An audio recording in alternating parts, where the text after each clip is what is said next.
In this video, we are going to be learning about rational expressions and how to simplify them. Now, in a previous video, we did a little bit of simplifying in order to figure out what was a whole or a removable discontinuity and what was a vertical asymptote. So we're going to actually take that and we are going to include more expressions in it. So for example, the way to simplify is you are going to figure out what can be factored in any way out of the numerator and out of the denominator. So let's look at the numerator first. You're able to pull out or factor out a 3, leaving you x plus 4. In the denominator, that will factor, because that's a quadratic, so that will factor into 2 parentheses, x plus 4 times x plus 3. And now you are looking for what can cancel. Now, first, I do want to tell you, you cannot do that at all. Here's the deal. All the expressions must be multiplied together before you are able to cancel anything. So for example, I have 3 multiplied by an expression. In the denominator, I have an expression multiplied by another expression. Now that every expression is multiplied together, I can now cancel anything that's in common. I have an x plus 4, this entire parentheses, along with the denominator of an x plus 4 entire parentheses. And whenever I cancel that, what is left is a 3 on top, and on bottom what is left is an x plus 3 on bottom. Now, again, you cannot cancel the 3's because that 3 is with an x. That is x plus 3. Now, if I had 3 over x times 3, absolutely you could cancel them, leaving you 1 over x. That is possible. However, if it's added, you can't. It has to stay together. Only when you have things that are multiplied can you cancel out entire expressions. So let's try another one. First thing we're going to do is we are going to try to factor out everything that we can in the top and the bottom. So in the top, I have a 6 that is in common, and I also have a c in common. So if I factor out a 6 and a c, I am left with c plus 3. On bottom, I have a 9c. Now that everything is being multiplied together, I have 6 multiplied by c multiplied by some expression, and then on bottom I have 9 multiplied by c. Now that we have that, now we can cancel. For example, I have a c on top and a c on bottom. They cancel, which is great. I also have a 6 and a 9 that I can reduce. I can divide by 3 in both. So 6 divided by 3 is a 2. 9 divided by 3 is a 3. So I am left with a 2 on top, and then the parentheses c plus 3. And on bottom, I am left with a 3. You cannot go any further. Do not cancel these 3's because that 3 is attached to the c. You cannot, anything that is added or subtracted, you either cancel the entire parentheses or you can't do it at all. And so that is why you would be finalized with just this answer, 2 times c plus 3 divided by 3. Now, you also can multiply rational expressions, which is the exact same thing. And now you can either, there's 2 things you can do. You can either go ahead and write it together as 9 times 4 is 36, and you have an x and you have a y, and on bottom 12 times 3 is 36, and you have an x squared and a y to the 5th. You can go ahead and combine it into one fraction if you want to and then cancel. So the things I would cancel here is a 36 divided by 36 gives you 1. This x will cancel with one of these x's, leaving you an x. And then this y cancels with one of these y's. You had 5 and now you have 4. So your final answer, there's nothing left on top, everything divided out, so you would have a placeholder. And on bottom, you would have an x that was left, and you would have 4 y's that were left. So that would be your answer. You could just stick with the original and do it from there. So for example, I know that 9 and 3 can reduce. 3 divided by 3 is 1, and 9 divided by 3 is 3. So I could cancel that. And then this y will cancel with one of these, leaving you 4 left. And then this 4 and this 12 you can divide by. 4 divided by 4 is 1, and 12 divided by 4 is 3. and then you have an x on top, and it will cancel with one of those x's. And last, I noticed I had a 3 on top and a 3 on bottom. They completely divide out.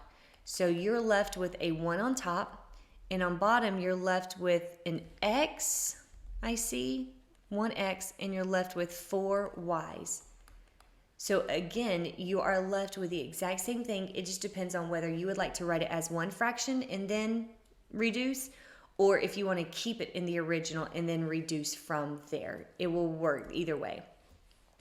So in this case, again, multiplying rational fractions, you can either combine it all into one fraction, or you can just keep them where they are and just divide out. Again, please do not say that x squared and x squared cancel each other. You can't do it. That x squared is attached to that -4. Only when everything is being multiplied together can you do that. So for example, on this one, I'm going to rewrite the fractions. X squared minus 4 is x minus 2 times x plus 2. X squared minus 9 is x plus 3 times x minus 3. The bottom left would factor into x plus 3 times x plus 2. And this one would factor into x minus 3 times x minus 1. Again, the big x's is how you would figure out what multiplies to give you 3 as give you -4. Now you're going to look at, now that everything is multiplied together, this expression is multiplied by this expression is multiplied by this expression, everything's multiplied together. Now you can start canceling. So for example, x plus 2 on top and an x plus 2 on bottom completely cancel. X plus 3 on bottom and an x plus 3 on top completely cancel. This x minus 3 and this x minus 3 also completely cancel. And I believe that is it for canceling.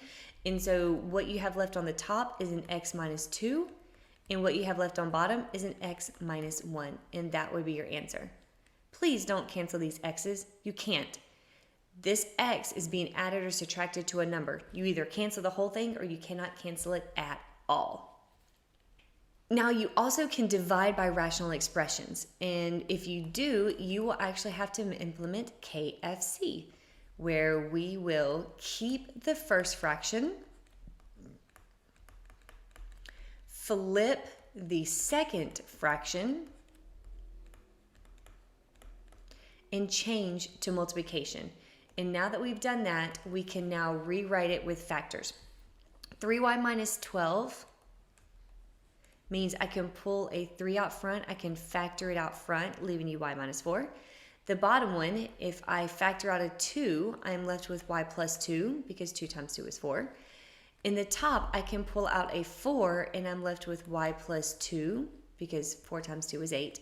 And then the bottom, I can factor out a 6, and I'm left with y minus 4. So now that everything's multiplied together, that 3 is multiplied by the expression, that's multiplied by 4, that's multiplied by the expression, everything's now multiplied. So now I can cancel. Y minus 4 and y minus 4 cancel because one's on top, one's on bottom.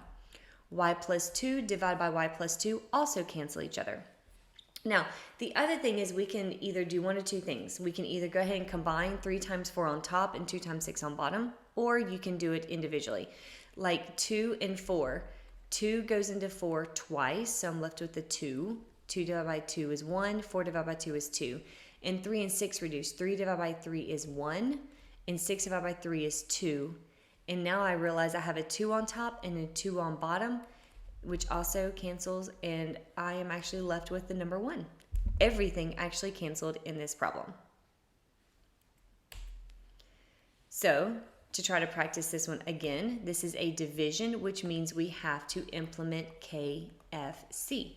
So I'm going to keep the first fraction, flip the second fraction, and change to multiplication. So now that I've done that, now I can actually factor what I know. B squared minus 25 is b minus 5 times b plus 5. B plus 5 squared is b plus 5 times b plus 5. You didn't have to write it twice, but I just want to make sure that students aren't just saying that that should be b squared plus 25. It's not. The 2 means you actually write the parentheses twice. Top right would be b minus 1 times b minus 1, because -1 times -1 gives you a positive 1, but they add to give you -2. And the bottom one would be b minus 5 times b minus 1 as well. And now let's cancel. Let's see, we have a b minus 5 on top and a b minus 5 on bottom. They cancel. I have a b plus 5 on top and a b plus 5 on bottom. They cancel. And a b minus 1 and a b minus 1 cancel. So what's left on top is a b minus 1, and what's left on bottom is a b plus 5. And that will be your final answer. Don't cancel the b's. They're part of something else. They are being added or subtracted to something, so you cannot cancel them. So let's recap. I would like for you to pause the video, attempt to do these two problems, and then hit resume when you're ready to see the answers. Okay, on top, I have a 28x squared y, and on bottom, I have a 60x to the 4th y. So one thing I notice is that a y divided by y cancel each other. I also know that x squared will cancel with 2 of the x's down there, leaving me 2 x's. So I do know that an x squared is going to be on the bottom.